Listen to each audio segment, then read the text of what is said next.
Hi, this is Khalil Guliwala. I'm the host of the BIPOC Manager podcast. In today's podcast, I'm very excited to have three guests with us. I have Ben Borne, Crystal Martin, and Darian Kovacs with us, members of the Indigenous communities of Canada. In this case, I'm actually going to let them introduce themselves. But in today's episode, what I really want to kind of unpack is the Indigenous experience working in Canada. Someone who's a newcomer to Canada, someone who's an immigrant in Canada. It's a history that I've had to kind of learn and know. We've seen cases again across the world based on Quebec, in terms of healthcare, in terms of Kamloops, in terms of what the experience is. So please, Ben, maybe I'll start with you, please.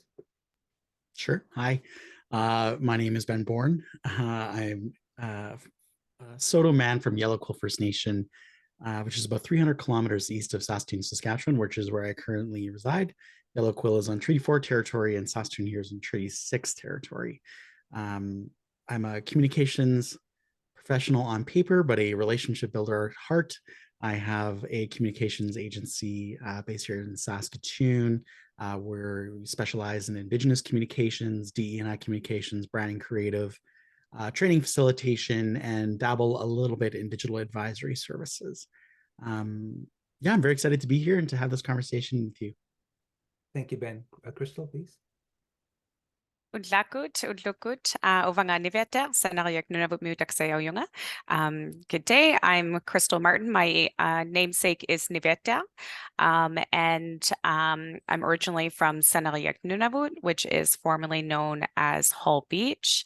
And I live and breathe in the unceded and unsurrendered territories of the Algonquin Anishinaabe, also known as Eganville, Ontario.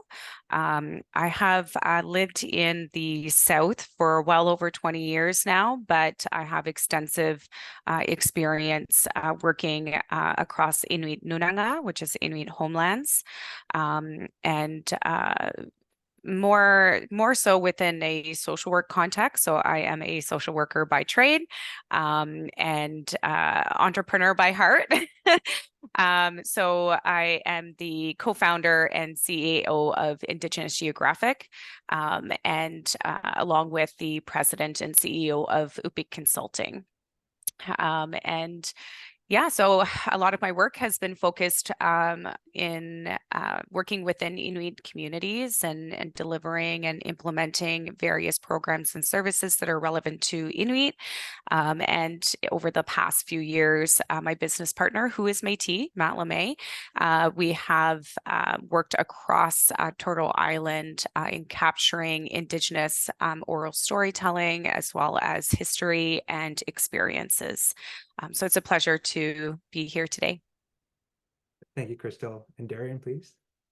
Darian Kovacs, Red River Métis, which is also known as Manitoba, also known as Winnipeg, is where my mom comes from. And my dad actually came over as a refugee from Hungary. So that's the mix of who I am. Currently living in the Kwantlen First Nations land, also known as Fort Langley, home to many Hallmark movies have been filmed here. It's what we're famous for. And I get the chance and opportunity to work at a PR and marketing agency called Jelly. And we have a training and skills school as well called Jelly Academy. And then I work on a contract with the federal government through ISED called CDAP, where I'm a digital advisor. And I think one of the coolest things I think just about this podcast today is the fact that you were open and willing to bring someone from all three and using marketing language, kind of sub brands within the Indigenous parent brand. I don't know. I think for years I go to these events and conferences and I think people assume we're all First Nations and they use the term, and I get called First Nations sometimes, and they assume we're all the same, right? And even recently my son spoke at this event for a school district and he was given this amazing, it was beautiful, this First Nations gift, and they assumed he was First Nations and was and I think in the next 5 years, I'm guessing 5 years, I'd love to hear Crystal and Ben's thoughts. There will be some distinctive learnings. In the same way, I have friends who are Japanese and Korean and Chinese, and I think we as a people and as a world have learned that there's actually a difference between Chinese food, Chinese language, and Japanese food and Japanese language. And so I think that's going to happen in the next 5 years here. I have some hope for that. and that we are not all the same. And so I think that's what's pretty special about this show today, that you get some pretty awesome powerhouse voices from Ben and Crystal speaking from their perspectives. And I wish Matt was here. Matt LeMay is a brilliant Métis leader who I have so much love and respect for. So Matt, if you're listening, hi, love you. And Marcy for introducing Crystal and I here together. That's so beautiful, Darren. And just your point, I think that's also a great jumping off point is a lot of times it's this kind of vocabulary of sort of someone else putting you in a box. You know, I went from applications forms from being Indian to East Indian to South Asian to whatever someone box wants to put me in. But like you said, Darren, it's a box of First Nations. You know, maybe Ben, Crystal, can you talk about like, you know, what is that, like in some sense, what is the box that you're finding people trying to put you into, and what is maybe the box that you want to actually be part of? If I may, I'll start, take the pressure off these guys. You know, it's very interesting because, you know, when you look at the past, Indigenous peoples were called Aboriginals. And then, you know, after, you know, years of advocacy from Indigenous leaders across Turtle Island, indicating that, you know, that is not who we are. We are not Aboriginal. We are, you know, Indigenous to this land, but we're also very distinctive. And I think that kind of aligns with what Darian had mentioned as well, is, you know, there's this overarching umbrella that we call Indigenous, but within Indigenous, there's three subgroups, you know, First Nations, Métis, Inuit. But if you look at it as well, more distinctively, you know, for First Nations, they're very distinct themselves. And I will let Ben talk about that. And within the Inuit context, we are one people, and we will always say we're one people within the circumpolar region. We make up the entire circumpolar region. So there's Canada, Alaska, Greenland, Chukotka, and Russia. So those are Inuit Nunat is what we call it. So the traditional homelands of Inuit. And we are one people, but we have distinctive dialects. So we have the ability to share one language with many different dialects. We share the same foods, we share the same clothing, the same traditions that might be tweaked a little bit depending on the region you're from. And that's what makes us very unique, is that, you know, based on the clothing of Inuit communities, you can tell where they're from. You can tell if they're from northern Quebec in Nunavik, or you can tell they're from Inuvialuit. You can tell they're from Nunatsiavut, or they're from Nunavut, Greenland. You can see that we're distinctive as regions, but we're one people. So to kind of make it short of what I'm trying to say is, my daughter recently, she told me that her school had brought all of the Indigenous students into the gym, and they were doing some fun activities and stuff. And she had asked one of the teachers, you know, why am I going to the gym? And the teacher's response was, well, because you're Indigenous. So my daughter is telling me this. And so I looked at her and I said, yeah, absolutely. You are Indigenous, but you are Inuk. And I was very specific about that, because there is this notion that Indigenous peoples is just one people. But I want to make sure that when I'm teaching my children, when I'm teaching others, that we are all very distinctive in our own ways as well. Thank you so much for that, Crystal. Ben, maybe your thoughts on that? Like, can you talk about sort of that? Like, Crystal's pointing out the fact that there is this diversity, there's a distinctiveness. What is that like for you?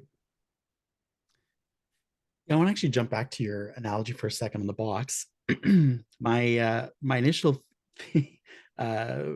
point that came into my mind is, whose box is it? You know, when I think about kind of the legal frameworks, you know, if it's the government's box, it's Aboriginal and Indian, depending on you know, the Constitution or you know, the Indian Act. And then, of course, we have kind of what the cultural groups are asking for, which is kind of what Crystal alluded to, right? So that is kind of an interesting aspect in all this too, is that I think just generally the Canadian population should be aware of the different frameworks that kind of articulate who Indigenous people are and that kind of put the box around us, whereas we don't necessarily want to be in that box, or that there are different ways of thinking about this culture. It's not monolith, as kind of Crystal as Crystal kind of suggested. I think what's interesting inside the First Nation subculture aspect is that there are a lot of complexities and stories that and histories that, and it's the same for Inuit and Métis, but I think about the various different myths and misunderstandings that come with being First Nations, especially when it comes to treaty rights, Aboriginal rights, rights to title, Aboriginal title. I think in terms of like land and who owns land, ceded, unceded territory treaties, all of these different frameworks also kind of segregate or segment First Nations culture as well, whether you are status or not status. And of course, then we also have the different groups, Dene, Saulteaux, Cree, here in Saskatchewan, at least. So there's also those different aspects, and we also have our own different dialects. And then we also have a wide spectrum of different First Nations and Indigenous cultures. We have folks who are much more traditional in their practice, in their values, and how they live their life. And we also have many more mainstream folks as well, and in terms of where we live, how we practice, and this spectrum is often informed by a lot of the different systems that have come into colonize and have caused a lot of intergenerational trauma. We're looking at residential schools, the 60 scoop.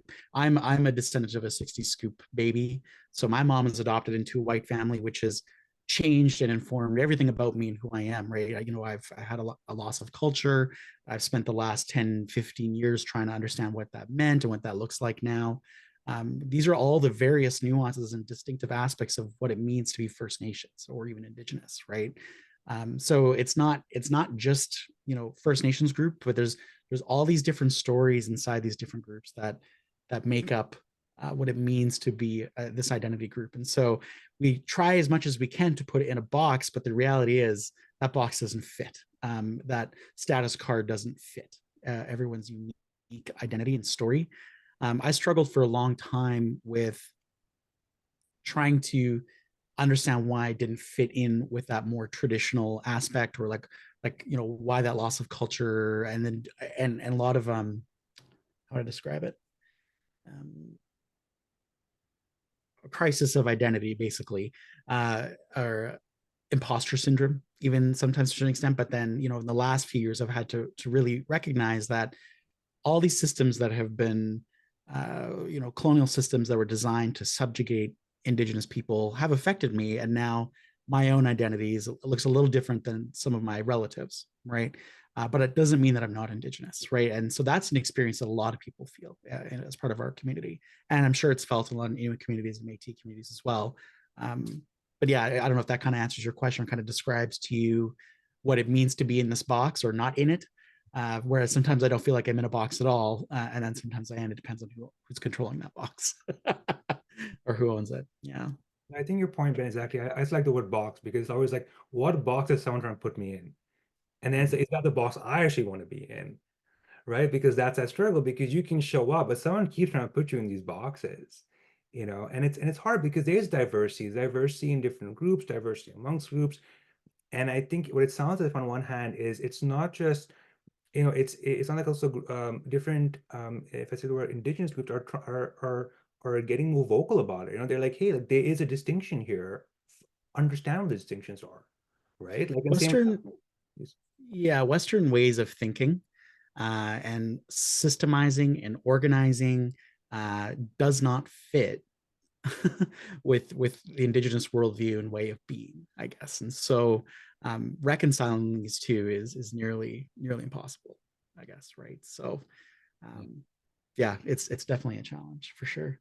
Yeah, thank you, Ben. And Darian, in terms of the Métis experience, what has that been like for you? Well, and I again wish Matt was here. Matt and I had the chance to meet at a event called Back to Batoche, where the Métis communities right across the country, representing the different provinces, came to celebrate the culture. And so, historically speaking, kind of the Métis generations. I'm going to kind of go back. There's like the founders. There's the generation that was quite proud of being Métis, and then there's the defeated generation. They went through that, then they felt shame, and then they were hidden, and then feeling lost, and then feeling found. And I think I had the chance of, when my grandpa passed away, he had kept his Métis identity and citizenship hidden. He actually had 2 scripts like in a box. He had all these amazing historical documents that he just never shared and never wanted anyone to know. So he was raised to keep it quiet, keep it hidden, right? Keep it secret, right? As Gandalf would tell Frodo about the ring. And even my mom now today would probably be in that kind of like lost generation where she would not kind of connect herself to being Métis. But I think I get this really cool opportunity to be part of a generation, and with guys like Matt LeMay, who get to be proud of who we are and get to revitalize our culture, revitalize parts of our history, and ideally all of our history, and then even passing that along to my own kids. I've got 4 children, and I get the chance to like take my daughter Evelyn and Hazel to like jigging events, and they get to learn how to do the Métis jig. And I think there's something unique about the Métis world. And Crystal, you probably have seen this right across the country, where you and Matt have had the chance to document and interview and hear these stories. But Métis people have experienced, residential school. They've experienced all those pieces, but they're also never given the rights of a First Nations person. So there are some cases where the government wanted to make some of the residential school survivors, they wanted to make it right, but they didn't include Métis people because they weren't actually First Nations. So my grandpa actually has these documents called scripts, and in them, we were classified as what's called half-breeds. So the term being, that's just what the term we were. So we are not white, we are not First Nations, we are half-breeds. So we're kind of like this, like, in a no man's land, you could say. And then they kind of spread us all across the country to kind of disperse us and take away the culture and take away our ability to organize. But I think there's something in that where I'm watching it now and getting to connect with people like Matt and our president now, Cassidy Karen, is brilliant, and her partner, Paul. Like, they've got this voice and they've got this strength and this leadership that is so organized and so focused on things that are good, and to really reclaim and be proud of this culture. And I just want to show something, and I know those that are on video or on audio only can't see this, but the Royal Canadian Mint did a coin where they actually included art from all 3 people groups, and it's a beautiful, beautiful coin. And I just think like the symbol of this and the recognition of this is pretty awesome. And sometimes when I get to hear stories from Cassidy about like being on a plane with like the head of the First Nations and head of the Inuit community, like the fact that 3 of them are talking and like, how do we work together? It gives me so much hope for now, and gives me hope for my kids' generation and their kids. Yeah, it's beautiful. Like, it's, what I'm hearing is a story, it's keeping the stories alive, keeping those memories alive. Each of you in some ways talked about your ancestors, either someone immediate, like a grandparent, or someone, and like just keeping that awareness and love alive. At the same time, what I imagine is, like, and maybe keep sticking with that box metaphor for a little bit longer, is, this seems like this box isn't something that's been new, that's been put upon each of you or your people. It's been something that's been going back generations. And so I imagine that again, that box that's put on you when you're on the streets, when you're like, I think someone mentioned like licenses and government documents, that those boxes somehow also show up at work, show up in professional settings. Can you tell me a bit more like what that experience is like? What kind of box are people putting you in? What kind of nuances come up from each of your backgrounds, and how do you overcome them? Ben, if you would like to go first.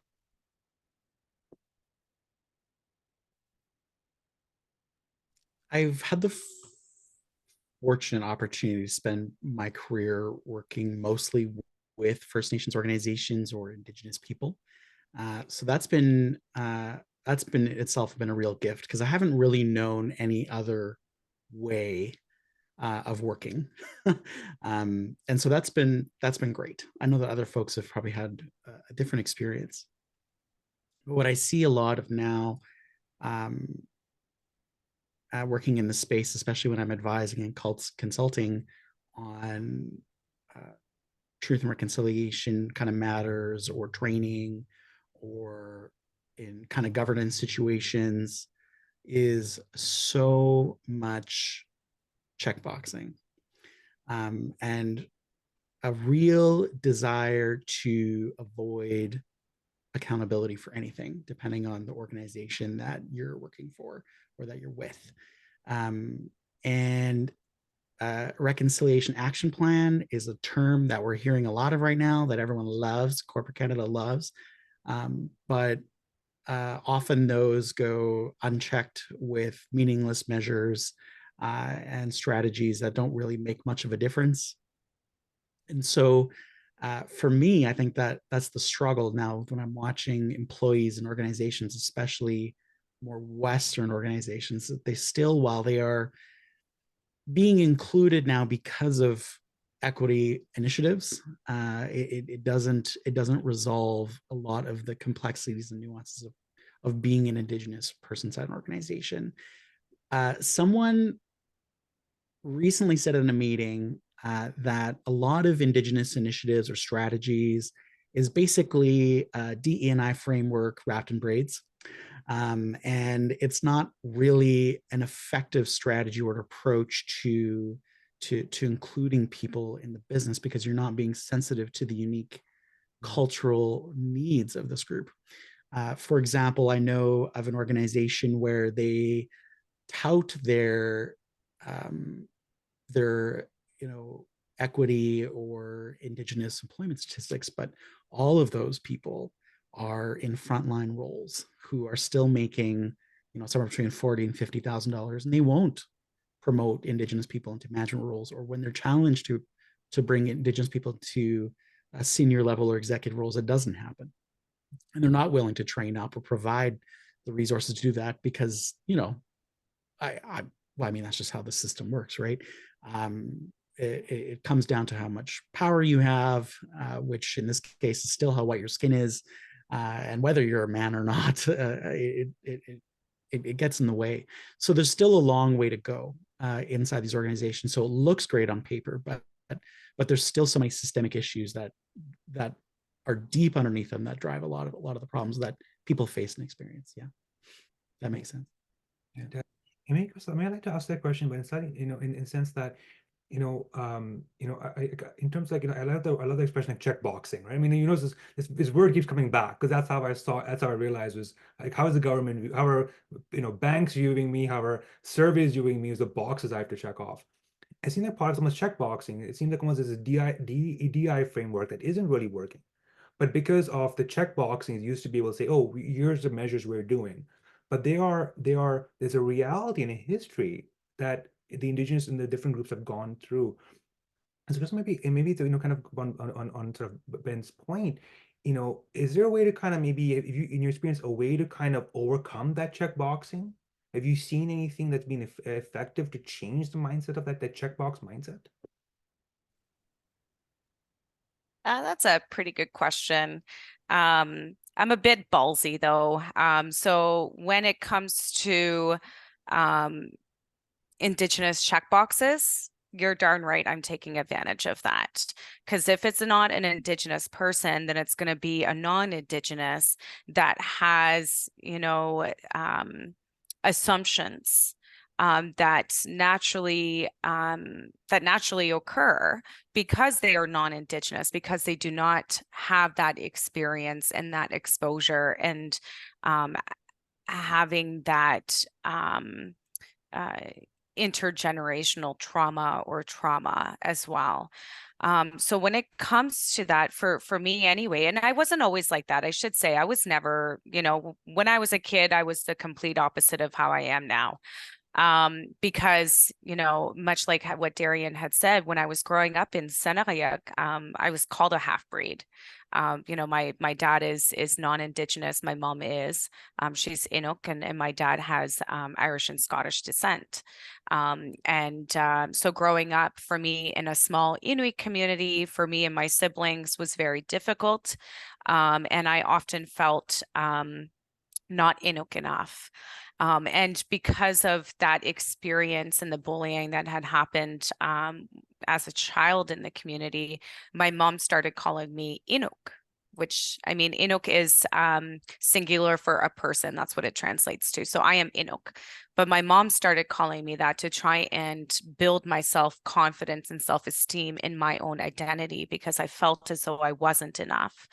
I hardly spoke any English. My dad spoke Inuktitut as well, so it was easy for me to not have to learn English until we moved to Ontario. And then when we did move down here, it was this difficulty because I was no longer a half breed. I was now brown. And, you know, a lot of my peers were, I mean, they were intrigued. You know, meeting somebody from the Arctic for the first time. So I told a lot of stories about, you know, I've got a scar on my arm and I'm like, oh yeah, no, a polar bear scratched me. You know, I just made up things to try and fit in.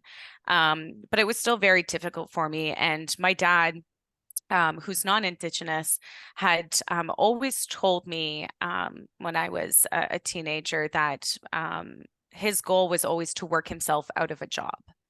Anytime that he was working within Inuit space, he knew that he was working himself out of a job. He was mentoring, he was training, he was building capacity within the community, within the organization, so that he doesn't need to be working there anymore. So that has always been his mentality. So because of that and hearing that and being exposed to it, I started taking up space where I'm like, I belong here. My voice matters. The voice of my community matters. And over the years, that just kind of has built up, you know, and I've worked specifically within Inuit communities pretty well my entire career, but I have worked within the private industry as well as the federal government. And tokenizing is crazy, and it's happening today. But the way that I always approached it was, how can I challenge them to be accountable? So if I'm going to be in this position, they need to understand, okay, if it's a contractual requirement, let's exceed those contractual requirements, and how do we intend to do that? So that has always been my approach. And being proud to take up that space. You know, it's about time that Indigenous peoples are in those spaces, that are at these tables, and have decision-making abilities as well. So as much as it can be a hurdle and cause you know, challenges for many Indigenous peoples, I feel it is very individualized as well, based on the Indigenous person and their experiences. Because for me, it's been about, my entire career has been, okay, I'm making space. If you don't have space, I'm scooching right in, and I'm putting my elbows around me, and I'm making sure that I find room for me and room for Inuit. So that's been kind of my approach. It doesn't work for everyone, but hey, I've made it work. Thank you so much, Crystal. And just keep an eye on time as you kind of wrap up. I think what I love to, and maybe I'll start the question with you, Darian, is, you know, like in my case, I'm an immigrant to Canada. I know that, you know, in terms of a settler, that story hasn't ended with white settlers. I'm part of that narrative now. I'm a narrative as someone who's moved here, someone who's a Canadian. What would you say that you like to see more, more, maybe it's called understanding, comprehension, coming from for recent or newcomers to Canada? What would you like to see more of these groups? Yeah, and I can speak this even generally speaking. I think I encounter one of three groups typically, and one of three perspectives. Either one is they don't know a lot, like someone doesn't understand, like, do I use the term Indian? Do I call you first name? What do I call you? And so they're scared, and usually fear institutes, okay, I'm just going to avoid this completely. And so that's why you see boards that never have an Indigenous perspective or Indigenous person. That's why you see often Indigenous service organizations who don't have leadership or oversight by Indigenous people, which really is sad. It's why you see funders, and I saw this recently, funders who feel more comfortable funding non-Indigenous organizations to service Indigenous people versus Indigenous-led organizations servicing Indigenous people. And that breaks my heart. And so I think educate, educate, educate. And I think a good example too, and again, the challenge for ourselves and the three of us on the call is, and Ben challenged me with this a couple of years ago, where Ben said to me, man, I'm going to join boards and I'm going to join every board there is. And if they will take me, I'll be there, and I'm going to show up, and I'm going to be the best board member they've ever seen and represent. Because the second group I meet is, oh, they're like, oh, you're Indigenous? Oh, and they do like the little pat on the head, and they're like, oh, I hope you do a good job at what we're going to get you to do here. And there's this like condescending, oh, you're probably going to do a half-assed job. It's not going to be as good, but I'm going to bring you along. And it's almost worse, you know, than someone who's like really excited in some ways, but yet is super racist because like they just don't know they're racist. Where this group is like, they're trying to be kind and trying to be like, oh, I'm going to get you involved, but you're probably not going to do a good job because they bring all these like racist assumptions that woe is us. And I've seen this in like government programming where they're like, we're going to subsidize Indigenous people because they're not as great. They're like dollar store version products, you know, and that also sucks. So my thing is, meet people like Crystal, meet people like Ben, who are these incredible leaders who have like, they're the best quality people you'll meet in their industry. And I think the more we can showcase and highlight strong Indigenous leaders in all practices, lawyers, accountants, communicators, you know, artists, like let's keep continuing to showcase Indigenous people are everywhere. And the third group I meet, and this is the interesting one, is like kind of more advantageous, and they're trying to do like these rent-a-feather moves where they're like, I'm going to use you to get this government contract to do this. And they kind of like, again, use us for a project, but don't see us as like a partner. And so, and they continue to kind of box us in as like I'm going to use you for this portion because now the government with the 5%, the federal government is saying 5% of contracts need to include Indigenous perspectives versus being like, hey, what if your history of like understanding mentorship and having elders and understanding storytelling and having gone through strife makes you more empathetic, makes you a super storyteller? Like, what if you're what I think is like, oh, a weakness could be a superpower. So I think kind of flipping that perspective as well in the environments. So I'll leave it at that.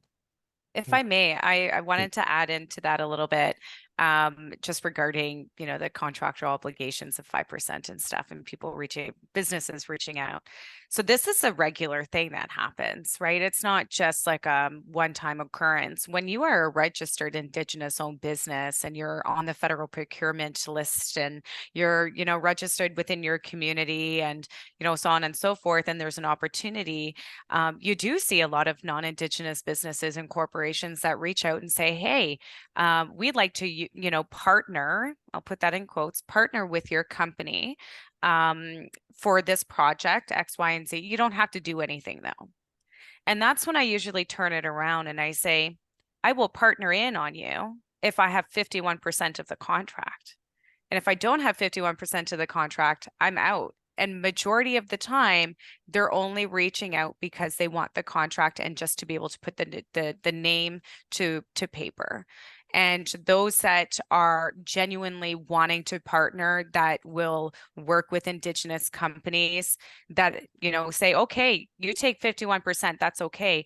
That allows that Indigenous business to thrive. It allows that Indigenous business to also make decisions, to actively participate and engage with the client. And that's all about building capacity. So if businesses aren't interested in that, that's usually when I'm like, okay, see ya, I'm out. But it does happen a lot to Indigenous-owned businesses. One of the best pieces of advice that I received was, if anyone wants to rent your feather, at least you got to on one of those kind of contracts, is to just put them on a retainer for that contract for the whole period of their contract. And whether they use you or not, you're still going to make money. That's smart. Yeah. I think to your point, though, I think, and Darian's kind of marry all of what I've heard here. One is education. It's probably the most important piece. I teach Indigenous business in Canada now at the University of Saskatchewan. We have lots of landed immigrants in our programs and our courses at the business school. And they're all fantastic students. And some of my favorite students are landed immigrants because they have such unique stories and experiences of Indigenous people, especially after they've landed here. But also, I love how they kind of can bring in they can empathize with those lots of the stories too, because of their own experiences or lived experiences in their world, and then coming to Canada and settling here, and feeling isolated. So there's a lot of unique, there's lots of great stories there that I think that make that so fantastic. So education is important. So there's that piece. So that starts in the business schools, it starts on the ground level. And then of course there's all that corporate training piece, and pushing, taking space when you can. I love being a consultant because I can come in and challenge where I need to challenge. Anti-racist education is not for the faint of heart. And it's really hard to do internally when you are bound by corporate policy. Sometimes you need to bully people around a little bit and push. I know that I get flack from my own family sometimes when they say, you don't actually talk to people like that because you're gonna jeopardize your business. I'm like, yeah, well, sometimes I gotta be a bit of an a-hole, and push hard, and that's okay. And if I lose the business, I lose the business. But I know that I'm doing good work because it's anti-racist education, right? And that's really difficult work. I remember when Darian and I spoke in Halifax at this conference, and we were talking about the supply chain issue. And sometimes it's just the small comments that make the difference. I had a person come up and ask me a question and says, should we get an Indigenous vendor to work on this very specific type of project? It was video production. Should we get an Indigenous vendor to shoot our Indigenous videos? And I just flipped right back and said, why can't your Indigenous vendor shoot all of your videos? And it was like, oh, duh, right? And sometimes there's those little moments where you can just question someone and push their button back. You can kind of coach and work with professionals that way. So there's definitely this elbowing your way in, making space, and working with corporate Canada and professionals, and through training at anti-racist, both intentional and unintentional moments, and then also working on that ground level, getting those students prepped to come into the space and to also make change. Thank you, Ben. So just as a last question, is there any kind of advice you have for anybody, or maybe any resources anybody could look at? Crystal? Let's not all jump in at once. Yeah, I think just in terms of resources, it's so important to look at those that are recognized as registered Indigenous organizations. So within the Inuit world, I highly recommend visiting the Inuit Circumpolar Council website. The Inuit Circumpolar Council represents the interests of Inuit within Canada, but also internationally. So all of the three different countries in which Inuit, we call them Inuit Nunat, they each have an organization called ICC, and then there's an international organization as well. And their work is all policy driven. It's working within the United Nations and working with various states and collaborating with them, and all in the best interests of Inuit. And there's also Inuit Tapari Kanadami, also known as ITK. They are the national organization that represents Inuit in Canada. And then within that website, you'll also be able to find the 4 regions in Canada and their website. So there's the Inuvialuit region, Nunavut, that a lot of people know about because it's the territory, Nunavik, which is in northern Quebec, as well as Nunatsiavut, which is in northern Labrador. So those are the 4 Inuit regions. There are no other Inuit regions outside of that. Those are the 4 Inuit regions, and those are the historical Inuit communities. In terms of advice, I would say that it's really important to be open-minded. And not be afraid to ask questions to the right people. because not every Inuk knows the answers. Not every Inuk is comfortable having these conversations. They may not have experienced certain things as well, or may not be connected to community. You know, and this whole tokenizing is very difficult as well for many Inuit. You know, there's so many people that are like, oh, you're the first Inuk that I've ever met. You know, and do you guys still live in igloos? And that's still a question. That is 100% still a question. And, you know, for me, it works because I am an educator. I do educate. I love educating people about Inuit and our people and our culture and our homeland. But not everybody is familiar with it. And not everybody is connected to their identity as well. It kind of goes back to what Ben had said, you know, everybody is at different stages in their life and have a different relationship with their identity. So it's really important not to ask too many questions. It's almost best to go directly to the resource, those websites that I just mentioned, go directly to them. They do have communication folks that are able to get you connected to relevant people if you want people in your classroom, or you know, facilitators to come in, you know, so on and so forth. They have the connections, and that's who I would refer to. Thank you, Crystal. Ben, any advice or resources you would suggest?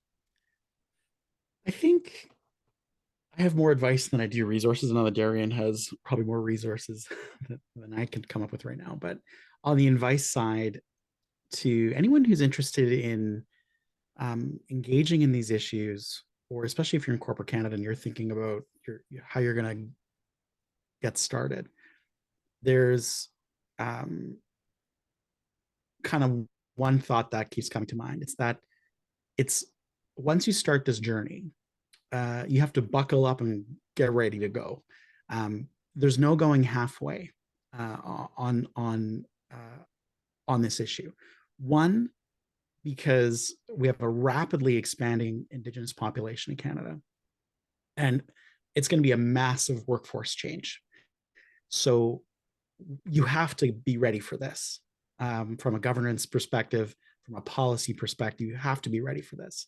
And when you're going down this path, there's no going halfway. You actually run a really high risk of only going halfway on this, and it could be detrimental to your organization's reputation, and ultimately to the various different leaders who are involved. So I advise and I encourage leaders to when you start, keep going, and you're going to be challenged, but I think you're also going to be transformed, and your organization is going to come out for the better, whether you really see that or not. So it's really important that you keep that in mind when you're going down this journey. This is going to be a rough road. You're going to be challenged, but you're also going to transform. And once you started, do not stop, because that will be really hard for you and for your organization going forward.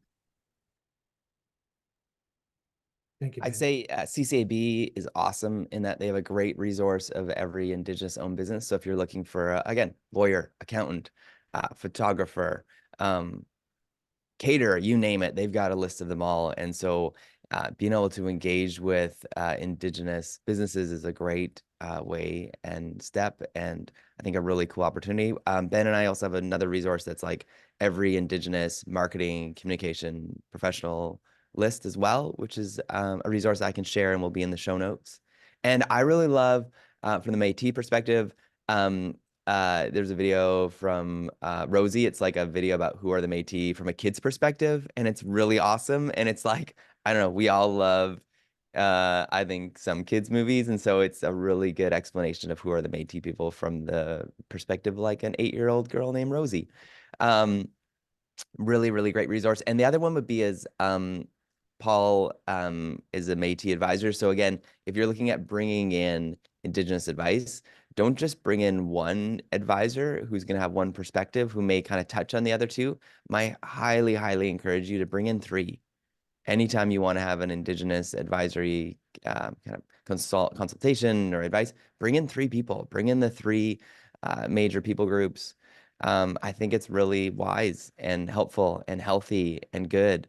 Because I think in the same way, again, in the next 5 years, when we realize, you know, there's a difference between these different perspectives, you will be, you know, steps ahead leaps ahead of maybe some of the other businesses and organizations. And so, and I think there's something really valuable, again, if you use that analogy of like going to the Panda buffet, like there's a beauty in having, both discovering Chinese food, Thai food, Korean food. They're all different and they're all amazing. And even within Korean food, there's different types of Korean food, different parts of Korea. And so I just think like don't close yourself off from these amazing perspectives and cultures and ideas. And yeah, and I'll leave it at that. And I think thank you again. I just want to say thank you as the host for being open to bringing all three of us on to your show, because this hasn't happened yet when all three of us have been able to be on a show. This is our first time the three of us have been together.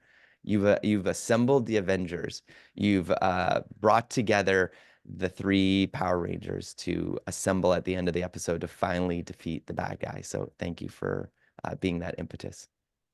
Just to be clear, not everyone's a bad guy. Okay. No, it's true. We're not that framing. But not going to go order Korean food there, Darian. I think you got me hungry. So Thank you all for being guests today. Thank you.